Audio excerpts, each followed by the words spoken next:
Selamat datang kembali di pembahasan mendalam kita. Hari ini kita mau gali satu konsep yang menarik banget nih.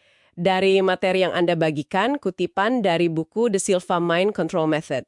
Iya, betul. Fokusnya itu gimana sih kita bisa manfaatin waktu tidur kita ya secara kreatif. Khususnya mimpi gitu untuk mecahin masalah.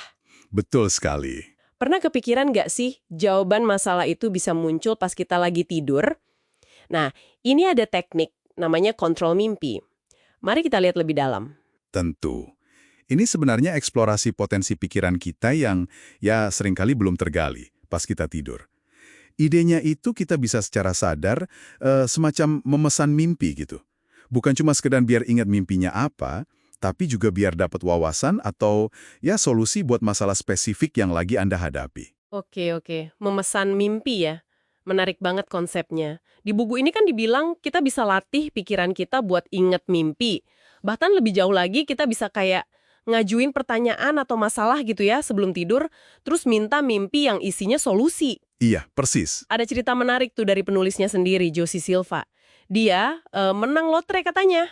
Iya, cerita itu sering dikutip. Setelah dapat nomor dalam mimpi yang jelas banget, ada cahayanya, terang gitu katanya, pas dia lagi hampir nyerah sama penelitiannya. Ya, contoh itu memang cukup dramatis ya. Tapi yang lebih penting sebenarnya adalah prinsip di baliknya, menurut Silva. Kunci utamanya itu yang mengakses level pikiran yang lebih dalam pas kita tidur. Kayak level alfa. Alpha itu yang kondisi rileks itu kan ya? Kayak meditasi ringan gitu. Betul. Kondisi relaksasi mendalam. Atau bahkan bisa sampai theta yang lebih dalam lagi. Nah, di level ini, Silva percaya kita bisa terhubung dengan apa yang dia sebut kecerdasan lebih tinggi. Tapi biar efektif, dia menekankan ada 3 hal penting nih. Apa aja tuh? Pertama, harus ada keinginan yang kuat banget biar itu kejadian. Kedua, keyakinan penuh kalau itu bisa terjadi. Dan ketiga, ekspektasi atau harapan yang nyata kalau itu akan terjadi. Ini kayak formula intinya lah. Jadi bukan cuma ngarep pasif ya, tapi kombinasi niat kuat sama keyakinan di level pikiran tertentu. Terus gimana dong langkah praktisnya kalau katakanlah Anda di rumah mau nyoba tidur kreatif ini? Ada caranya nggak? Ada, dan menurut metodenya sih cukup sederhana. Pertama, yaitu tadi, sebelum tidur, usahakan masuk ke level meditatif Anda, level alpha. Bisa dengan relaksasi biasa, atau ada teknik hitung mundur khusus yang diajarkan Silva. Oke, rileks dulu. Kedua, pas sudah rileks, nah nyatakan niat Anda, dalam hati aja. Kalau tujuannya cuma mau ingat mimpi, ya bilang aja, saya ingin mengingat mimpi saya. Tapi kalau cari solusi, lebih spesifik. Saya punya masalah, sebutin masalahnya apa, saya ingin mimpi yang berisi informasi solusinya. Saya akan mengingat mimpi ini. Jadi niat itu yang memprogram mimpinya ya? Betul. Niat yang fokus dan jelas. Ada juga sih disebut teknik gelas air, katanya cara lain buat memicu mimpi solusi, tapi detailnya nggak dibahas di sini. Oke. Nah, terus misal nih kita udah niat, terus mimpi. Gimana cara nafsirinnya? Apa ada panduan khusus gitu? Kamus mimpi mungkin? Nah, justru di sini uniknya, metode ini menekankan interpretasi yang sifatnya sangat personal, sangat pribadi. Silva menyarankan Anda untuk percaya sama firasat atau intuisi Anda sendiri aja pas bangun tidur tentang makna mimpi itu. Oh, jadi nggak ada arti baku ya? Nggak ada, bukan soal kamus mimpi universal gitu. Makanya ada contoh menarik juga di buku itu. Seseorang mimpi lagi makan malam. Disajiinnya kacang panjang mentah. Kan aneh ya? Kacang panjang mentah. Ya aneh sih. Terus? Beberapa hari kemudian, dia lagi naik motor nih.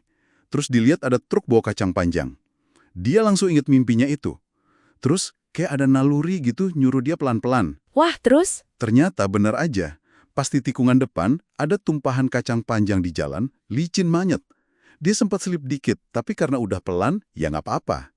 Coba kalau dia ngebut, bisa fatal. Wow. Jadi mimpinya itu kayak peringatan simbolis ya, yang cuma dia yang ngerti koneksinya. Tepat.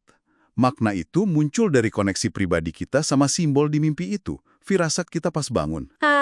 Ngerti sekarang. Jadi ini bukan sekedar meditasi buat rileks aja ya, tapi benar-benar pakai kondisi tidur secara aktif buat dapat wawasan praktis. Bisa kebayang sih gimana ini bisa kasih perspektif baru buat tantangan kerja atau masalah pribadi Anda di rumah. Tepat sekali.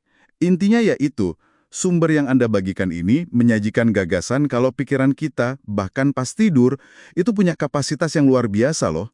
Untuk kreativitas, untuk problem solving, kita cuma perlu belajar mengarahkannya dengan niat yang benar, keyakinan, dan teknik yang tepat.